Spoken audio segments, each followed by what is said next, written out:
All right. Because he wasn't on the Discord yet, but he has the link now, so he should be able to join. Anyway, welcome guys to the 18th weekly dev call by now. It's actually crazy that it's already so many. So today we originally had 3 items on the agenda, but we only have 2 now because the .NET SDK is not ready yet. He wanted to show it off in action, and it's not yet ready. So that's going to be for next week. But that's fine because the StarkNet Indexer presentation is going to take a bit of time anyway. And the other item on the agenda is the guild system by Sam. He said he has some news for us in the pipeline. So with that being said, I think Oleg is still not here. So Sam, if you would like to go ahead and give us an update on the guild system. Sure. Hi guys. I'll share my screen, get that all going. I was hoping I might have been in a position to show you everything today. So sort of had a target date for the end of this month, 1st of August, to have the sort of version going. And I was hoping that I would actually be able to get it early, maybe get it at the start of this month. Can everyone see my screen, by the way? Sorry, just to check. Yeah, we can see it. It's fine. Perfect. Yeah. So I was hoping that it would all be done. The UI is majorly complete. The contracts are done. There is something that's happening with Voyager in terms of using factories, which is stopping a lot of the progress. And I am just going to show what's going on with that, just to see if anyone else has had that issue, because unfortunately that's the UI and stuff is all dynamic at the moment, so it's all trying to pick up the guilds that have been deployed and everything and interact with them, but it can't because Voyager gets stuck in pending. But anyway, I'll show you that later. I will give you an update what's going on. So I've called it Guildly for now, just as a quirky little name. The contract spec, I went over sort of quite a few different architectures, but I've decided on what I think is the best one. So it's mostly done. It's basically a contract between players, where you have a master that deploys a guild and sets permissions for the guild, and that's basically sort of like a multi-sig, but different in that it's just a list of contracts and selectors that can be called by members of that guild. Masters can obviously whitelist members to join. Then anyone who is a member can add items into that guild, and anyone who has the member status can use those that have been deposited. But it keeps a record of what's been deposited so that only the person who deposits can withdraw and then use them for whatever they wanted to again. And yeah, sorry, that's meant to say members can make calls through the guild. And we'll go into how that works. Unfortunately, this diagram looks a bit blurry here. I'd be interested in anyone knows a good architecture diagram software, but hopefully you can see it all right. This is sort of what's going on with the architecture. So number one, someone creates a guild and they call the guild manager, which is a factory contract, and this follows through and deploys a fresh guild contract. They then, as a second transaction, initialize all the permissions they want. And at this stage, it's a one initialize and it's set and it can't be changed for security reasons. Later on, I want to implement some sort of governance for members to vote on whether they should change, but it's better for security that it stays once. They can then also whitelist members on number 3, and then a member can join, and as the join process, they are minted a soul-bound certificate. Soul-bound just meaning that it's an NFT that doesn't have the transfer from function in it. So it ensures that member who joins is the only member that will have access. They can then, once they've joined, add a game item, and then a guild member can use that item from the guild for whatever game operation they want. So yeah, this is, I guess, the sort of basic architecture, and what will be implemented in version 0.1. But later on, I'll talk about sort of some of the other stuff that I want to build then on top of this as the core. So yeah, a lot of work I've been doing is for the UI. And unfortunately, sort of with that issue, a lot of the stuff isn't quite finalized yet, but definitely hoping it will be sorted by the end of the month.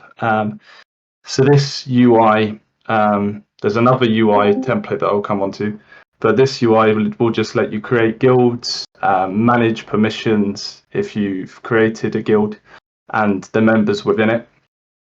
Allows people to deposit and withdraw items. It acts as a search engine as well. So on that Explore tab at the top, you can search for games and get all the guilds that are attached to or using contracts within that game. Search for the guilds, and also you can create user profiles and search for specific people. And it has just a light game portal so that it will show you when you're on a guild profile what contracts the guild can use, and then you can just click on play this game. So that's more of just the managing and creation. I think it's really important when I've been deciding on how it's best to architect this, that it needs to be the easiest, and it needs easiest for users, and it needs to be the easiest to integrate for games. So I think it's necessary, and from conversations through what I've had with Julian as well from Argent, to have a separate browser extension. So this would mean that if I log on to any game and I click the Connect wallet, I get another option which is for Guildly, and this then acts as if my game state is from that guild, so I get all the updates on that basis rather than as an account. And yeah, it can be used with any existing and future games, and yeah, it's just to be exposed within the Get StarkNet library.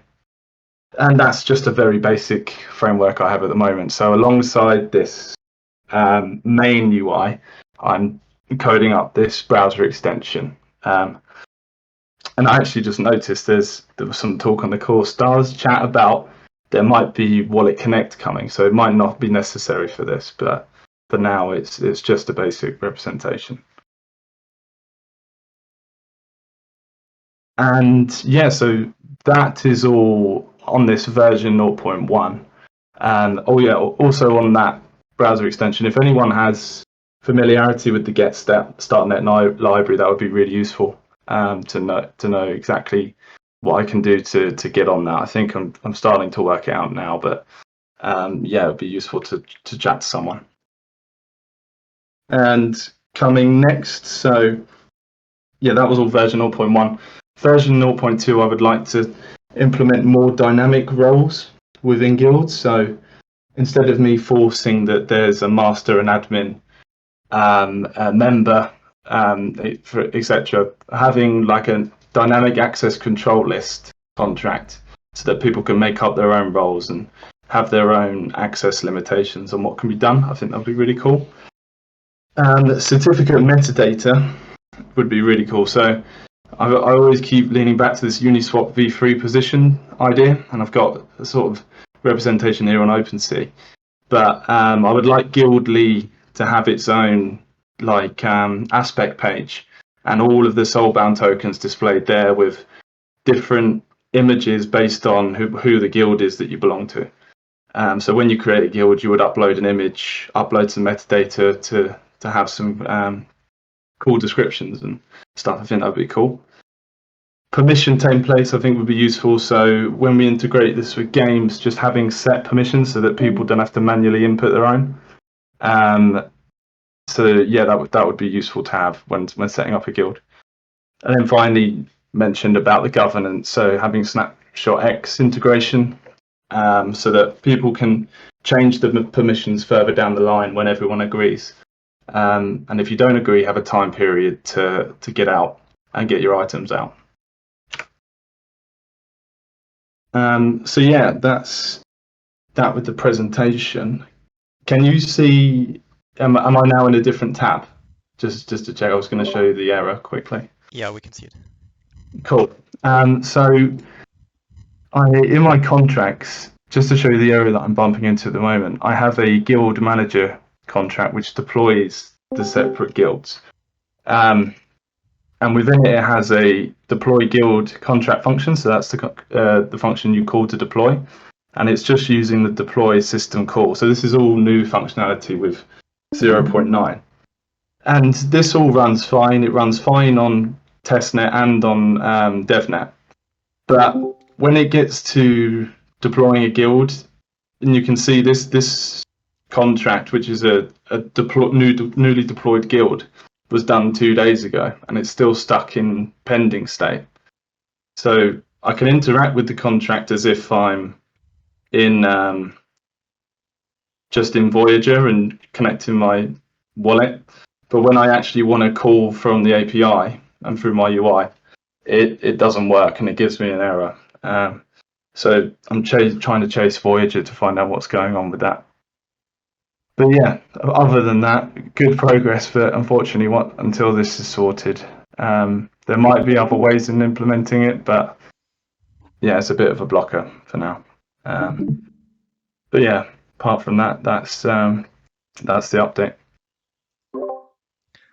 Awesome, thank you. Have you tried, posting about this issue in the Dev Cairo channel here on Discord or on the StarkNet Discord? Yeah, Yeah. Nobody...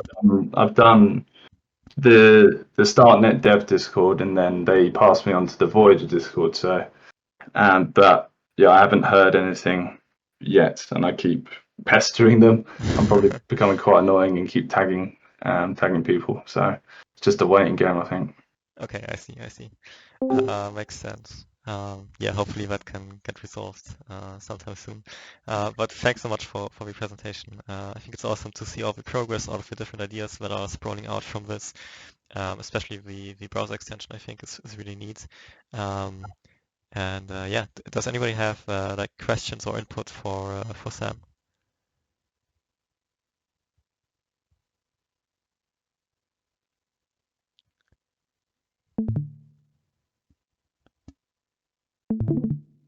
If there are no questions, then I would like to introduce you guys to Oleg, who is working on the StarkNet Indexer, which is one of the first StarkNet indexers on StarkNet. And yeah, Oleg, I think you can take it from here, and you can share your screen if you don't know how to do that. At the bottom left, there's a button, and that should work out. Yeah. And yeah, the stage is yours. Thank you very much. Hello, everyone. Do you hear me okay? Yeah, we can hear you okay. Okay, terrific. Do you see my screen? Yes, we see it as well. Okay, fantastic. Okay, well, I'm not going to take a lot of your time. It's just a very brief introduction to the StarkNet Indexer, and it is what the name tells you. It stores and indexes events that it gets from StarkNet smart contracts. It gets the entire block. It decodes all the transactions and decodes all the function inputs and event parameters, and puts them nicely, neatly into normalized into a relational database. So once in the relational database, all of your events are in the events table, all of event arguments are in a separate table, function inputs in a separate table. So that gives you a powerful tool called SQL and GraphQL to query, analyze, and aggregate all of these results. Some of you may know other indexer tools developed for Ethereum, like the Graph or Subsquid for Polkadot and Kusama. We take a little bit different approach in the way that we take all the data and we write all the data once, decode it and write them to the database just once, so that it's instantly available to you for querying. Of course, you need to query data to analyze it and to present it on to your users, especially for online games, even more than for like casual investors or casual users. So for that, we think that GraphQL is the best, or at least better than REST API interface. And GraphQL lets you combine requests and request all the data that is that pertains to your application. So you can query for your events. You can query for specific arguments of your events, for specific arguments of your function calls, and so on and so forth. And you can not only filter and get your own data, but you can also aggregate for your data. By aggregation, I mean that you can receive the data and you can sum it up, or you can average or count it. So, for example, it's fairly easy to write a query that will count unique addresses of users that interact with your smart contract, or another query that would calculate, let's say, a total value locked of your contract by summing up parameters or payloads of your event, right? So we've been working very hard on the core product.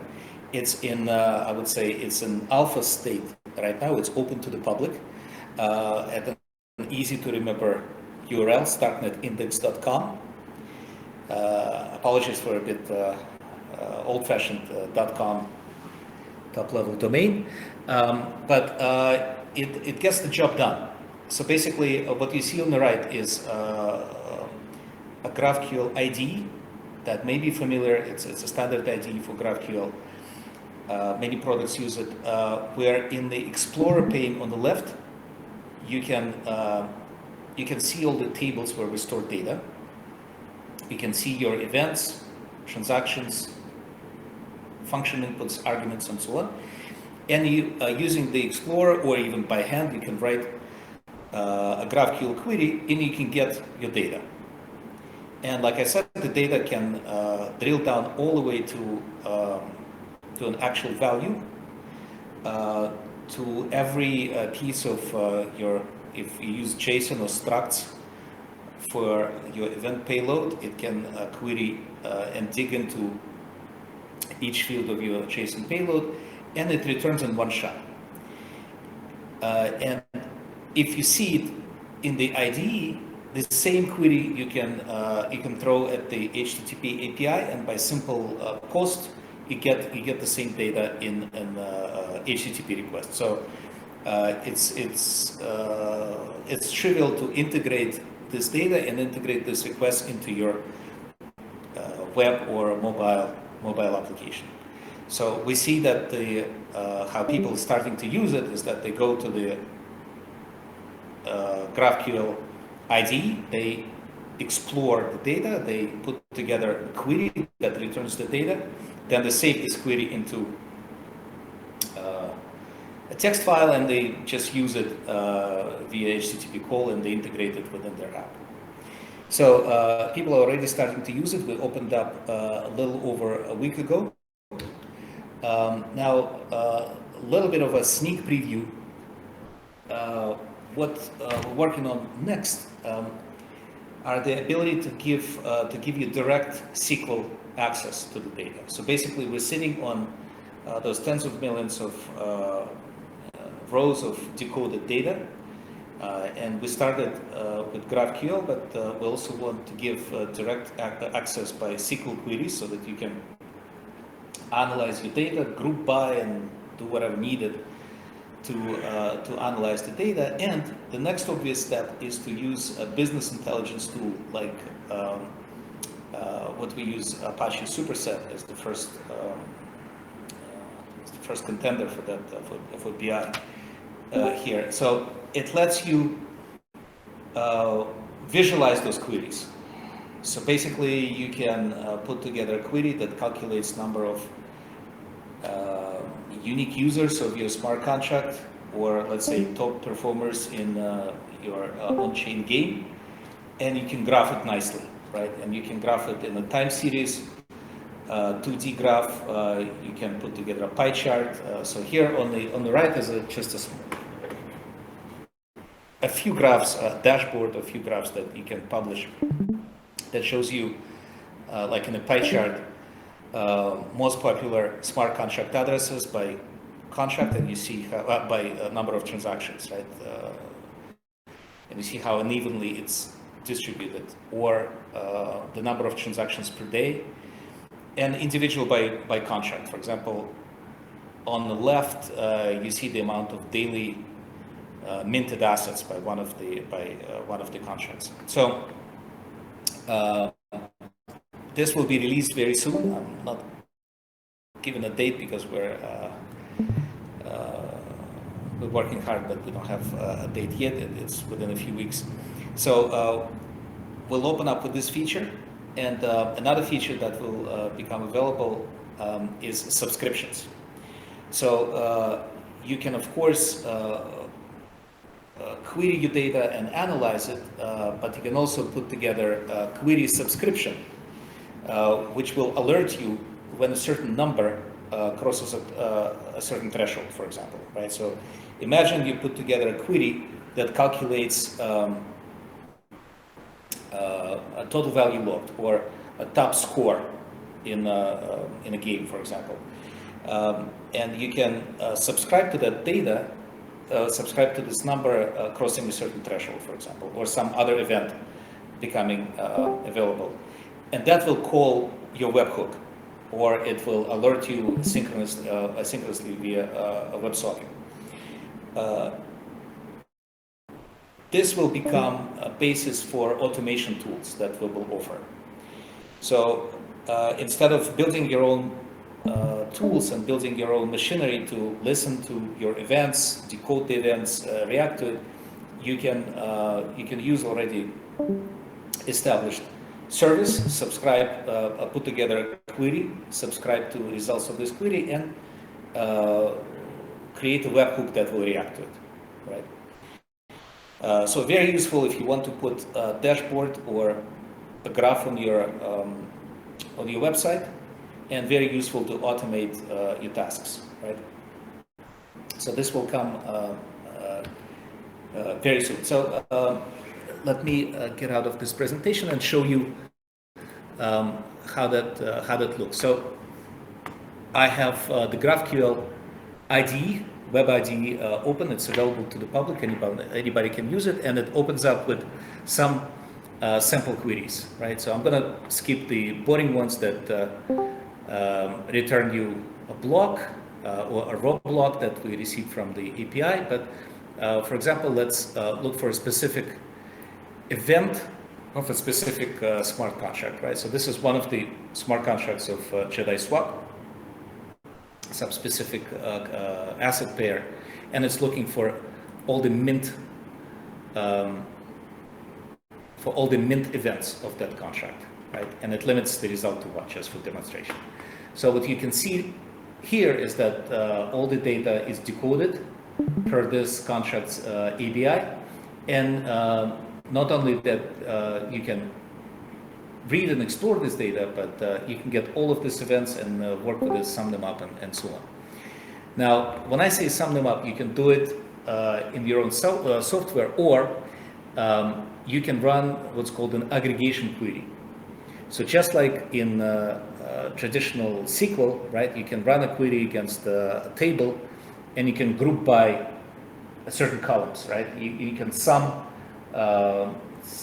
values per day, for example, right? So the same thing can be done here. And let me give you an example of this query called TVL, right? Again, this is just an example query. What it does, it aggregates over all of the fields or arguments of event called mint of a given contract, and it sums them up. So it gives you a sum, an average, and minimum and maximum of this field, amount 0 of mint event, and you can apply it to your own contract and sum up values of your contract's events, right? You can do the same with inputs of your smart contract functions, right?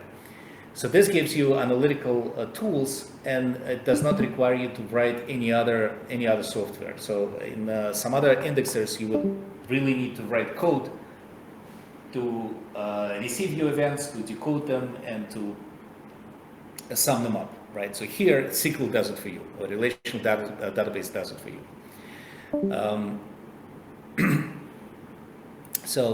Every entity, or every entity that looks very familiar to you, there's of course a block, event, input. It's a function argument to a smart contract. Events have arguments. Every entity has its own top-level query, and you can filter it by where clause. For example, look for a specific argument with a specific name, right? And it also has an aggregation query.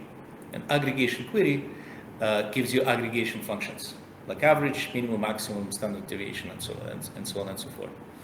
And what we've also done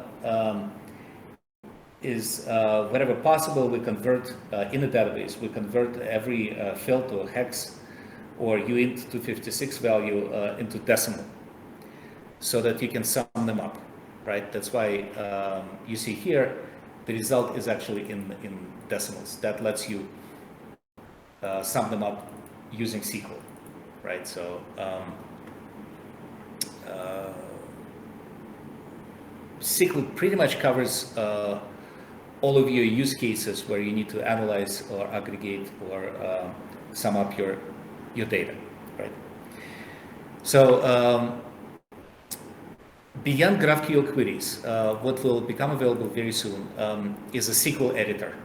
A SQL editor where we give you direct access to data, where you can craft your own SQL query that is much more flexible than GraphQL, and you can analyze this data, right?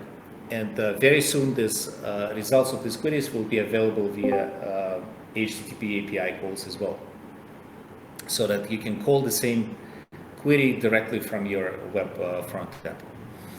And every query, or actually results of every query that you put together, can result in a graph, right? So in this tool called Apache Superset, it's an open source tool that we will point to, that we connect to our database. You go to a charts explorer or charts editor, and you can put together a chart. So here we have a pie chart that selects 100 most popular contracts by number of transactions, right? Or you sum up values of your event arguments, right? Or if it's a game, you can sum up, or you can analyze some game parameters, scores, and number of players and whatnot. And once you put together a chart or many charts, you put together a dashboard, right? Some of you may be familiar with dashboards that another product for Ethereum provides, called the Dune, right? So similar to Dune, you can put together a dashboard of many graphs, and you can publish it to your own website in an iframe, right? So that chart that I put together can be easily embedded in your website, on your landing page, right? To show, let's say, the number of users is growing, right? I'm not going to take more of your time, but rather open for questions. The tool is available. There's no authentication just yet. It's completely free. It opens up with a GraphQL interface that you're free to use. Just please don't try to hack and abuse it, right? But you can start playing with it right away, and at least 2 teams already use it in StarkNet ecosystem. So thank you for your attention, and I'm open for questions. Hello. Can you hear me? Yep. Yes, I listen. Yeah, so I have a question about being able to create more complex requests, complex queries. Like for my game, ACAR, we have to index geospatial location, and we need to be able to answer queries about location in a specific rectangle. And if we want to do it by checking every single location stored in the contract, this is really expensive because you have to do a big for loop. And the best way to do it would be to index those data in a geospatial database. Is it something that is possible with this, or is it something that should be built on top of it? Do you publish this data in your events? Yes, yes. Okay, then this data is available in the Postgres database, and I haven't tried it myself, but I'm pretty sure that Postgres has very nice geospatial functions that let you box, calculate distance, and things like that. So I'm sure that they have geospatial Yeah, functions and it features. is possible. I tried to use Postgres for this, but in order to have efficient queries, you need to install plugins, and the plugin is called PostGIS, I think. And is this something that we can do, installing a plugin, or is it server side so that we cannot do it? Well, I'll try to do it myself. I'll try to install this plugin, and if you don't mind, could you DM me with the name of your contract and look at your events? And I may ask you a few more questions, but yes, if a plugin exists, then I'll install it and I'll see what I can do with it. Okay, thank you. Thank you. Hello, guys. I just wanted to ask also, is this only aimed to be as a service, or is there any intentions to be completely open source? Well, right now it is a service because we, to be honest, we're moving very fast. Eventually, we will open source the code, but in my opinion, it's not ready to be. It needs to be cleaned up and open source a bit later. But yes, as of now, it is a service. Most of the IP, and you guys as developers, most of the hard work went into decoding the data, referencing the right API for implementation contract, handling all the edge cases among tens of millions of events. I'm sorry, I'm hearing you a little bit far away. I don't know if it's me. Okay. So yes, it is not open source, but will be at some point. Okay. Thank you. Mm-hmm. So also just wanted to ask, so until that point, it will be completely free. Is that right? Or do you have any intentions to be a paid service before the open source? It is completely free right now. There will be a very generous free tier later on. Okay, thank you.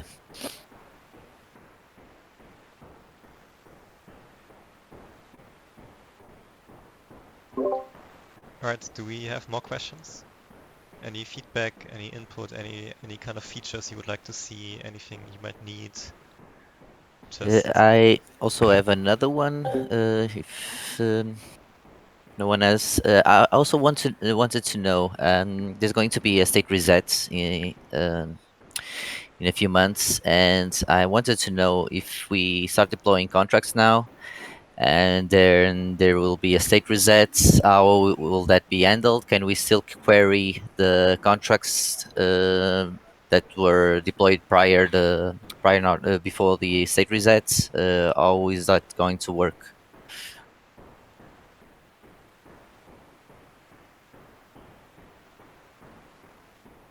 I'm sorry.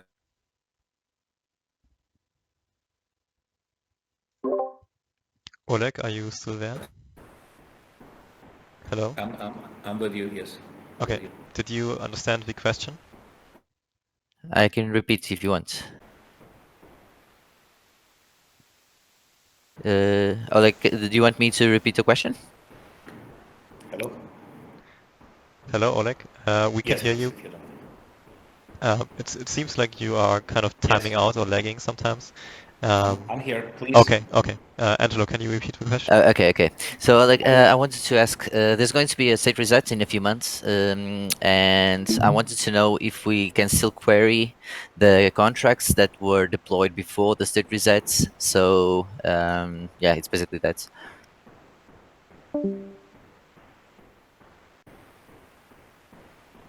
Yeah, I think it's lagging. Oh, okay. Well, the short answer is yes, but I mean, we're not planning to. I mean, all the data that's been already saved and indexed will continue be available. Oh, okay. Yeah, that You was it. see, Okay. right? Okay. Thank you. Thank you. Right. Thank you. Anything else? Any other questions, input, feedback, feature requests? I have one last quick question. So Curve Zero are using it, and there was one other I've forgotten.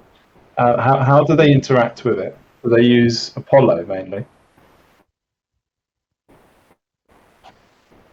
Um, no, I mean like I said, you use the IDE, the graphical IDE, and then you throw your queries directly at our HTTP front API Yeah, endpoint. I've used Apollo before for interacting with endpoints, but that's sweet. Sounds good. You can use Apollo, yes, yeah, you can use Apollo. Okay, perfect. Thanks. Awesome. Anything else?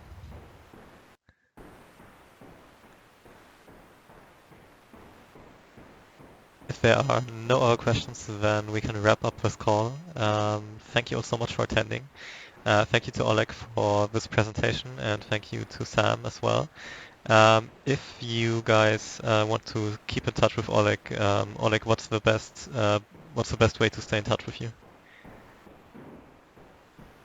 Via Telegram, where I have the same handle as here at Discord. Olegabu, OLEGABU. All right, perfect. Just hit me up on the Telegram and I will reply. All right, perfect. All right, so thank you all for attending. It was a great call, and see you guys next week. Have a great day. Thank you. See you guys.